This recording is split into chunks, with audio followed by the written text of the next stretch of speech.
Perhaps we need some outside universal threat to make us recognize this common bound. I occasionally think how quickly our differences worldwide would vanish if we were facing an alien threat from outside this world. And yet, I ask you, is not an alien force already among us?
we were in the process of the early stages of building. We drilled 4 large tunnel-like holes.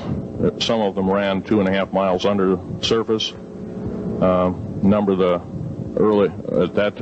the original wells or drilling machines that were used were at the rate of up 2 miles a day. It was fairly rapid. The equipment kept coming up broken. So we wanted to go down, we wanted to send somebody down there, a human observer, or human observers in this case, to find out what was going on. Well, to our total surprise, first of all, the government knew all about it. They didn't tell anybody. When I saw Green Beret and Black Beret people encamped inside of our geologist camp, I knew something was up, the gig was up. First of all, I knew all about the alien agenda. I'll explain that in a few minutes. The large alien grays had been encamped there for as best as believed possible about 400 or 500 years. It had been one of their internal bases. And we drilled holes right on top of it. All the stinking air, all the black sooty air came right out as soon as the first hole was sunk, and all this soot came up, and well, that's when all the hell broke loose, really, all started. Anyway, after we drilled all 4 holes, it took about 2 days to drill all 4 of them. And when you build an underground base, you drill 4 basic holes, and then you build called stopes or cross-member holes across, and then you use blasting equipment, special blasting equipment by the analyzation of the rock formation, and you literally blast out or tunnel out or deflagrate or melt rock out to build the large rooms that are required for this underground base. Well, in this process, I was lowered down the basket of one of these holes, and about from me to this elderly woman here in the front was sitting a 7-foot-tall alien gray. The stench was worse than the worst garbage can you can imagine. The person or the entity was absolutely horrible. I didn't waste any time. I reached for my pistol. At that time, as an engineer, I didn't have time to carry all the folderol of one of these big submachine guns that all the sea spray and the yellow fruit and all the outer perimeter and inner perimeter security people carried. I carried a little Walter PPK pistol with a 9-shot clip. This was in late August of 1979. Now, you got a regular suit of clothes, you got a regular clothes on, plus you're in almost like a spacesuit environment, and you're reaching for a gun. It's not the easiest thing to do, and then to pop a clip in it and start shooting. And I killed 2 of them. Yes, they're mortal, and they do die. However, in the process, one of them did this. All I remember is that he just kind of waved his hand in front of his chest, and the next thing I know, this blue beam hit me and just literally opened me up like a fish, and burnt my fingers right off of me. And it was some form of electrical force, because the kind of like being hit by a lightning bolt burned all my toenails off of me. Completely crispy crittered my left foot, burnt the shoe right off of me. All I remember is the smoking remains, and I'm still conscious, but in and out of, I didn't remember much. And there was a Green Beret that was right behind me that risked his life. In fact, he died. But he risked his life. He shoved me back in the basket and hit the button and took me up. And I wouldn't be alive talking to you today if it wasn't for him. I'm forever indebted. He lost his life. 66 Secret Service agents, Green Berets, Black Berets, crack troops lost their lives because the government, our United States government, lied, did not tell us anything about the alien threat. There's a war underneath there, and I'm talking dead serious. It's been going on since that time. Since late August of 1979, our military, the Russian military, basically the militaries of the world, have been in constant conflict with the outer space alien.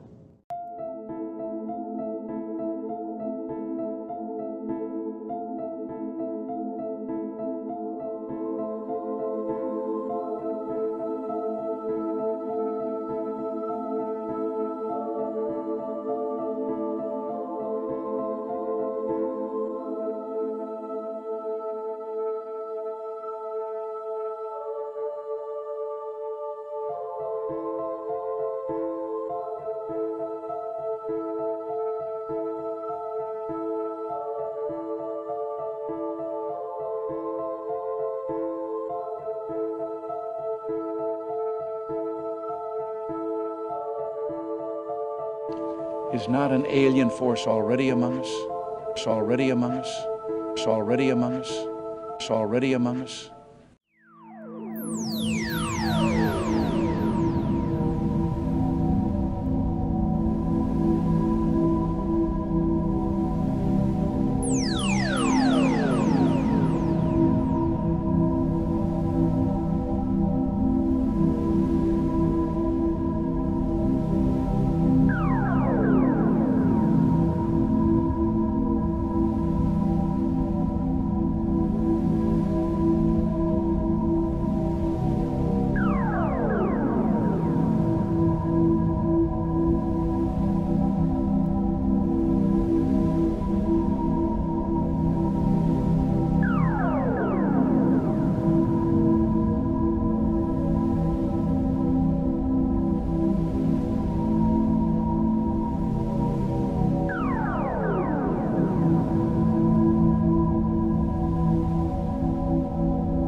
alien force already among us? At this stage, the rocket was traveling between 11 and 14,000 miles per hour when a saucer-shaped craft entered the frame. It flew into the frame like this, and it shot a beam of light at the warhead. Now, remember, all this stuff is flying at several thousand miles an hour. So this thing fires a beam of light at the warhead, hits it, fires another beam of light, and then flies out the way it came in. And the warhead tumbles out of space. Now, when the lights came on, Major Mansman turned around and looked at me and said, "Were you guys screwing around up there?"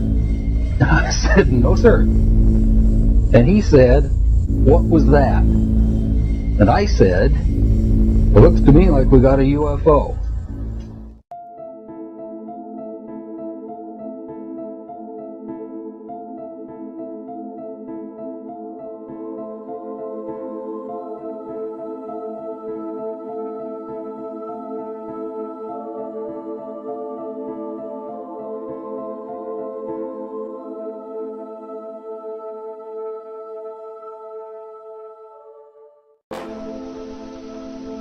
The live alien that had been taken from the 1949 Roswell crash was called EB. It was short for extraterrestrial biological entity, and all aliens are not called EB. EB had a tendency to lie, and for over a year would give only the desired answers to questions asked. Those questions which would have resulted in an undesirable answer went unanswered. At some point during the second year of captivity, he began to open up, and the information derived from EB was startling, to say the least. And this compilation of his revelations became the foundation of what would later be finished, called the Yellow Book. Photographs were taken of EB, which among others, I and Bill English were to view years later in Grudge 13. Why do they keep the aliens in a Faraday-shielded environment? Because they have a tendency to disappear right through walls. And if you can prevent the transmission of electromagnetic energy, you can stop them from doing it. If you can prevent the transmission of electromagnetic energy, you can stop them from doing it.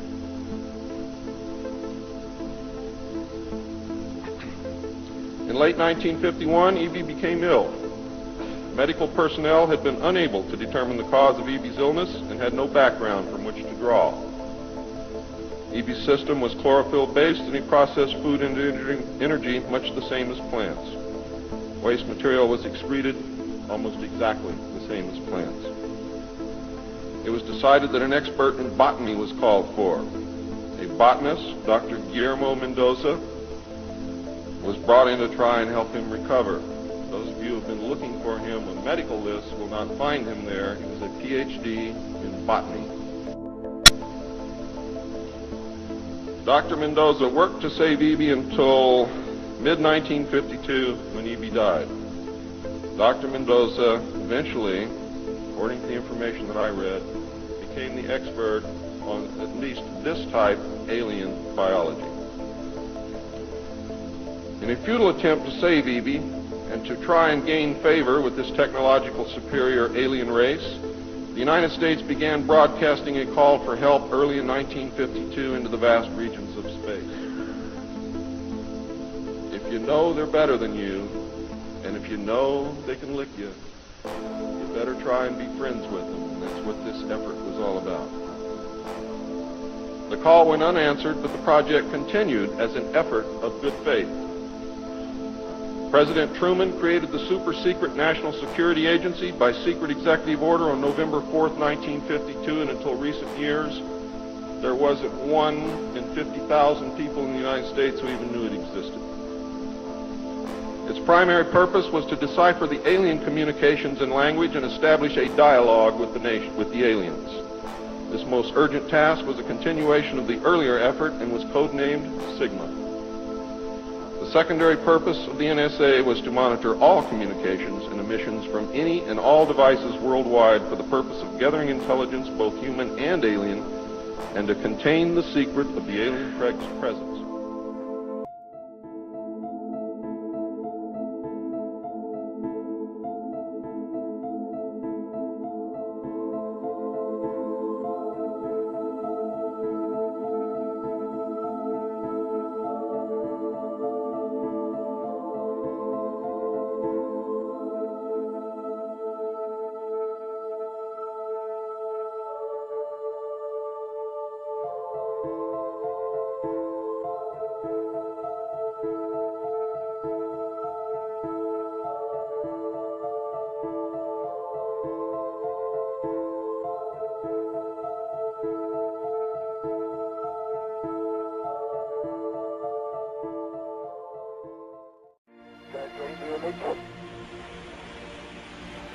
Copy that.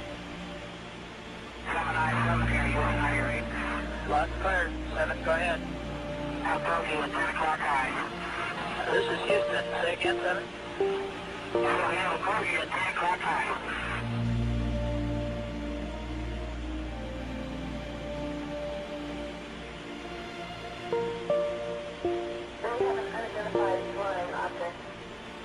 All advised that appears to be tumbling. It just seems to be tagging along with us.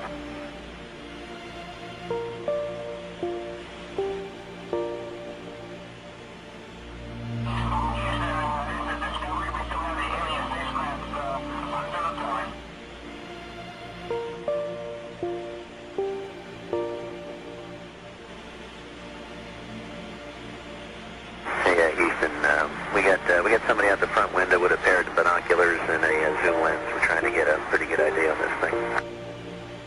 And we copy that.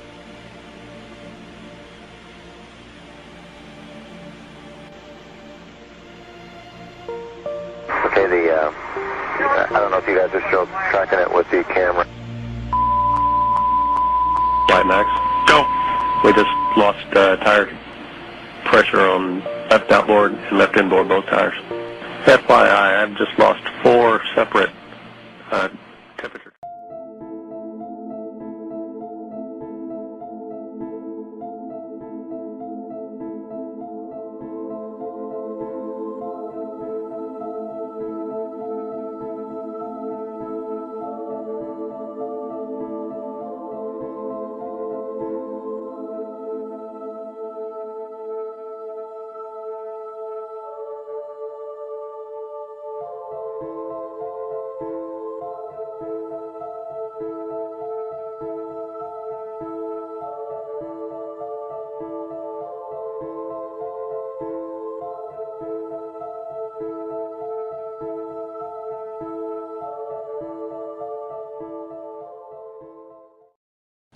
Is not an alien force already among us? It's already among us? It's already among us? Padre Balducci, allora, lei che cosa risponderebbe a quanti sostengono che gli alieni sono già fra di noi? Non si può più pensare è vero, non è vero, sono veri o sono falsità, ci si crede o non ci si crede, no. Oramai ci sono varie considerazioni che fanno dire con certezza che l'esistenza di questi esseri c'è, non si può dubitare.